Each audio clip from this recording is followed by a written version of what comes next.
Hello viewers, welcome to our page and YouTube channel Learn English.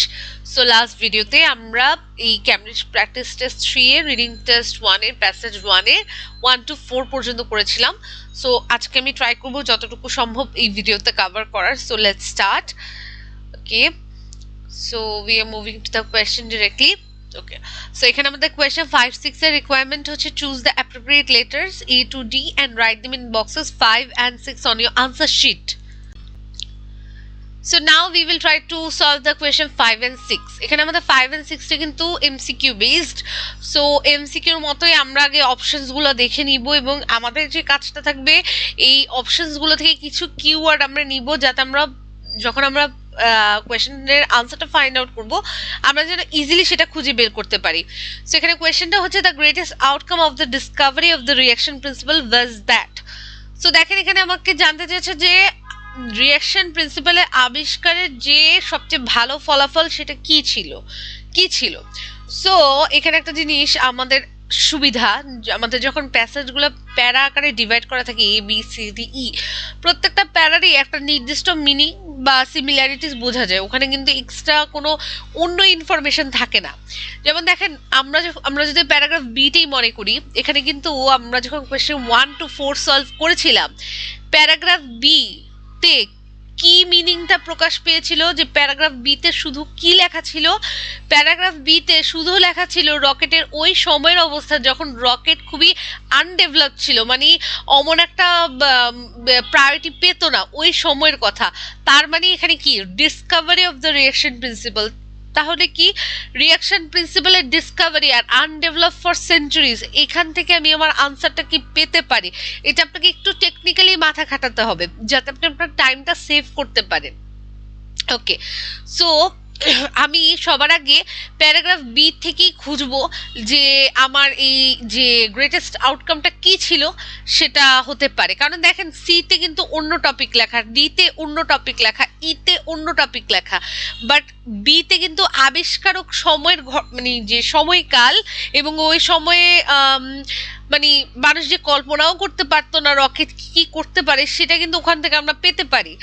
Okay, so এখানে আমি এখন চলে যাব হচ্ছে প্যারাগ্রাফ বিতে, কিন্তু এখানে before going to the passage এখানে আপনি কিছু কিওয়ার্ড নিয়ে নেন, যেমন রকেট লাগবে না, প্রপেলড, ইয়ার, স্পেস ট্রাভেল, ওকে, মেজর প্রবলেম নিলেন, বিগার রকেট, বিল্ট, এইভাবে আর কি কিছু ওয়ার্ড মাথায় রাখলেন, জাস্ট আপনি শর্ট করে যদি মনে করতে পারেন যে না এটা আমার কোয়েশ্চেনের আনসার হতে পারে। ওকে, এখন আমরা যখন পড়েছিলাম, আমি জাস্ট ইন শর্টেই বলছি, আমি ভিডিওটা বেশি লং করছি না, এখানে আমি যতটুকু পড়েছিলাম তার থেকে আমার যা মনে আছে আমি সেটাই বলছি।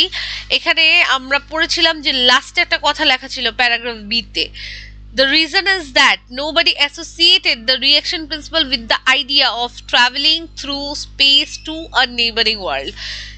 এবং এখানে আরেকটা কথাও কিন্তু বলা হয়েছিল, it is strange that the rocket was generally ignored by the writers of fiction to transport their heroes to mysterious realms beyond the earth, even though it had been commonly used in মানে তারা জানতোই না যে মানে তারা fireworks হিসেবে use করেছে, কিন্তু তারা এটা জানতো না যে এটা দিয়ে অন্য একটা পৃথিবীতেও যাওয়া যায়। এখানেও এটার কথা লেখা হয়েছে এবং লাস্ট লাইনেও কিন্তু এই কথাটাই কিন্তু লেখা হয়েছে যে স্পেস মানে এক পৃথিবী থেকে আরেক পৃথিবীতে স্পেসে করে যাওয়া যায়, এটা কেউ কল্পনাতেও আনতে পারেনি যে রকেট দিয়ে যেটা হতে পারে।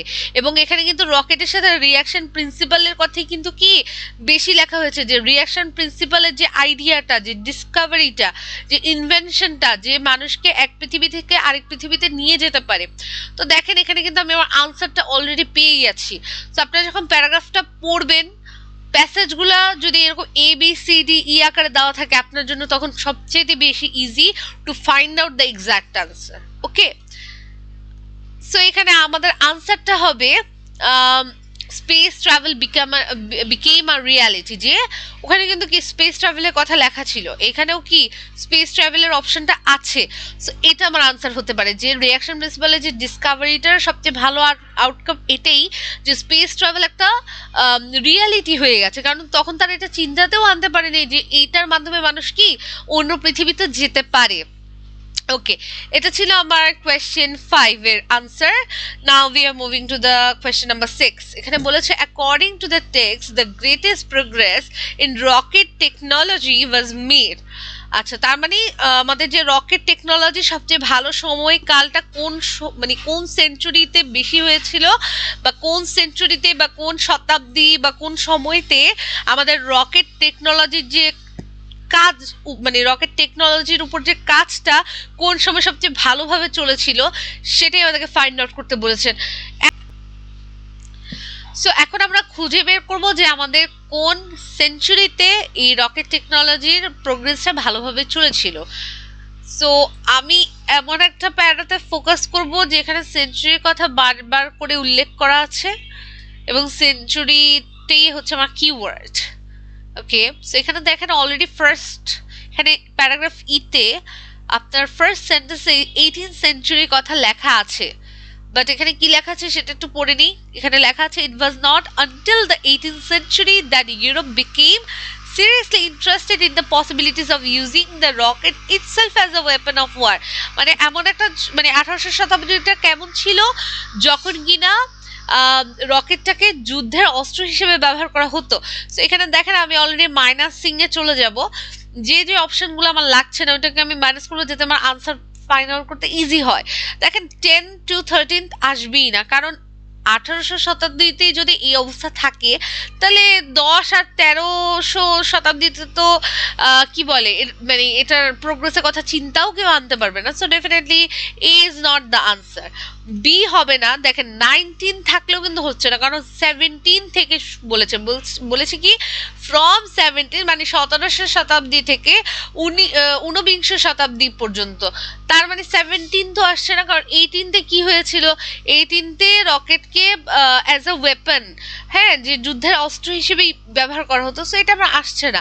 এখন আমার কনফিউশন কি নিয়ে, সি আর ডি নিয়ে। ফ্রম দ্য আর্লি 19, মানে 19বিংশ শতাব্দীর শুরু থেকে 19বিংশ শতাব্দীর শেষ পর্যন্ত, নাকি 19বিংশ শতাব্দীর শেষ থেকে বর্তমান যুগ পর্যন্ত। ওকে, এটা আমার পড়তে ইজি হয়ে যাবে। এখানে আমরা কোথায় যেন ছিলাম, 18th সেঞ্চুরি, রাইট। এখানে লেট 18th সেঞ্চুরি বলেছে, না লাগবে না এই সেন্টেন্স পড়া, যেটা লাগবে না ওটা মাইনাস করে দেন। In the early 19th century, এখান থেকে আমার একটু কনফিউশন। এখানে কি বলেছে যে in the early 19th century the British began to experiment the incendiary barrage rocket. তার মানে দেখেন এটা কিন্তু ক্লিয়ারই হয়ে গেছে যে 18th সেঞ্চুরিতেও কি রকেটকে, মানে রকেটটাকে নিয়ে এক্সপেরিমেন্ট করতো এবং তারা ব্যারেজ রকেট বানাতো।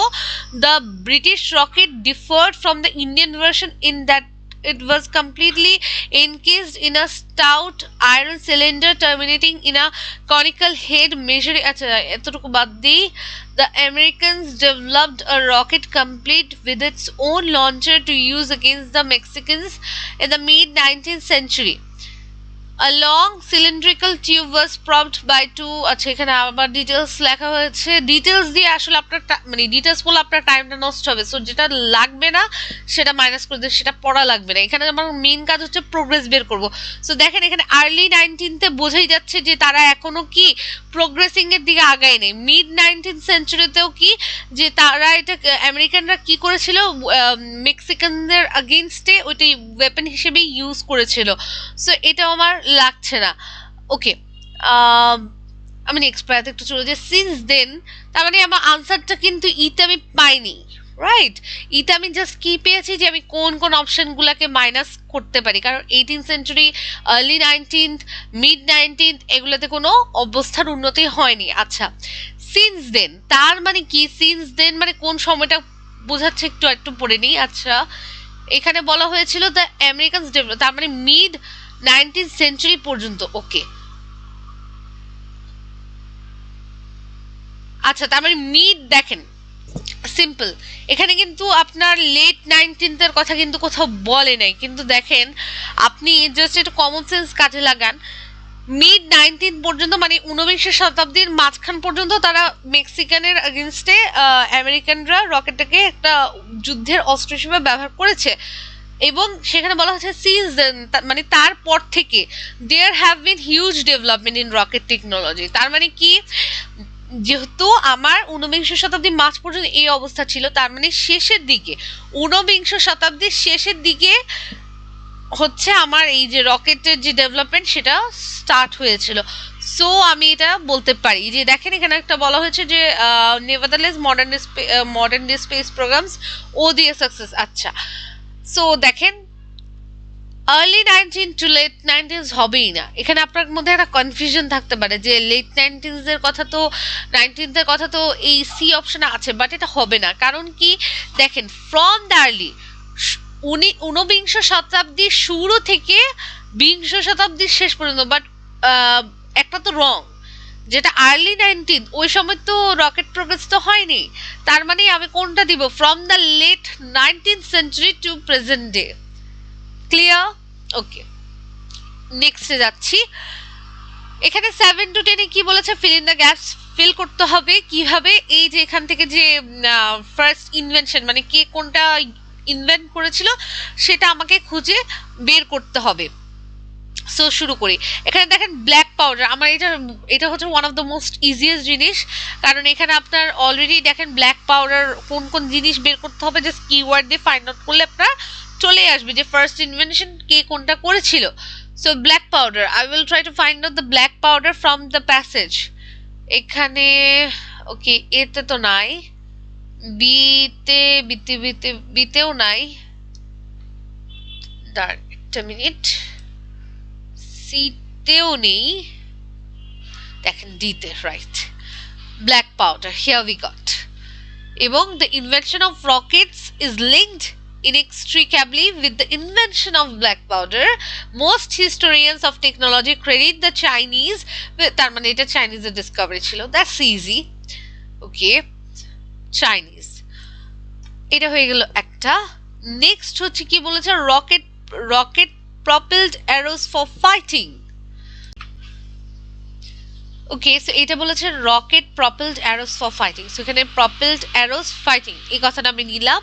যেহেতু আমি বলেছিলাম যে আমাদের প্যাসেজে ডিভাইড করা, যে কোন প্যাসেজে কোনটা সিমিলারিটি বেসড পাওয়া যাবে। সো যেহেতু ব্ল্যাক পাউডারের ইনভেনশন ছিল আমার যে প্যারাতে, ওই প্যারাতে আমি বাকিগুলোর সম্বন্ধেও পেতে পারি। সো খুঁজে দেখি, পেলে তো পেলাম আর না পেলে নাই, বাট অ্যাটলিস্ট আমার টাইম পেয়ে গেলে টাইমটা সেভ হয়ে যাবে। ওকে, এখানে আমি প্রপেলড অ্যারোজ ফাইট এই কথাগুলা মানে কিওয়ার্ডগুলা ফাইন্ড আউট করার ট্রাই করি। এখানে ব্ল্যাক পাউডারের কথা বলা হয়েছে, most histories of technology. Okay, just trying to find out that particular keyword. আচ্ছা, এখানে একটা কথা কি বলেছে? But this does not mean that it was immediately use to propel rockets. আচ্ছা, আর ওখানে বলেছিল রকেট প্রপেলড। আচ্ছা, by 13th century powder propelled fire arrows had rather common. The Chinese relied on this type of technological development too. দেখেন এখানে কিন্তু already একটা কথা আমরা পেয়ে গেছি। যেমন এখানে কি ছিল? এখানে বলা ছিল rocket propelled arrows for fighting. So propelled অ্যারোসটা আমি পেয়েছি। এখন এটা ফাইটের জন্য ব্যবহার করা হতো কি না সেটা আমাকে দেখতে হবে। ওকে, so powder propelled fire arrows had become rather common. The Chinese relied on this type of technological development to produce incendiary projectiles of many sorts, explosive grenades or right. এখানে তার মানে আমরা বুঝতেই পারছি যে প্রপেল অ্যারো যেটা ব্যবহার করা হতো মানে রকেটটা তো না লাগিয়েছে, কারণ it was kind of a rocket, but এটা একটা প্রপেলড অ্যারো ছিল যেটা দিয়ে কি তৈরি করা হতো? এক্সপ্লোসিভ গ্রেনেডস। কেন? তার মানে কি এক্সপ্লোসিভ গ্রেনেডস মানে কি যুদ্ধের অস্ত্র হিসেবে ব্যবহার করা হতো। এবং এখানে আরেকটা কথা বলা হয়েছে টু রিপেল দেয়ার এনিমিজ, তার মানে কি আমাদের যে শত্রুদের বিরুদ্ধে ওইটা ব্যবহার করা হতো। So we got our answer, চাইনিজই হবে এটা। কারণ এই যে এটার ক্ষেত্র কি এখানে লেখাই আছে, the Chinese relied on this type of technological development. এখন এখানে আমি দেখবো যে একই জিনিস ইউজ করা যাবে কিনা, একটু দেখি। ওকে, এখানে নোট দেওয়া আছে, you may use any letter more than once. তার মানে আমি একের অধিক একটা ওয়ার্ড ব্যবহার করতে পারবো। সো চাইনিজটা আমি এইতে বসাতে পারি। কোনো সমস্যা নাই। ওকে, আর নেক্সট হচ্ছে রকেটস অ্যাজ ওয়ার ওয়েপন্স।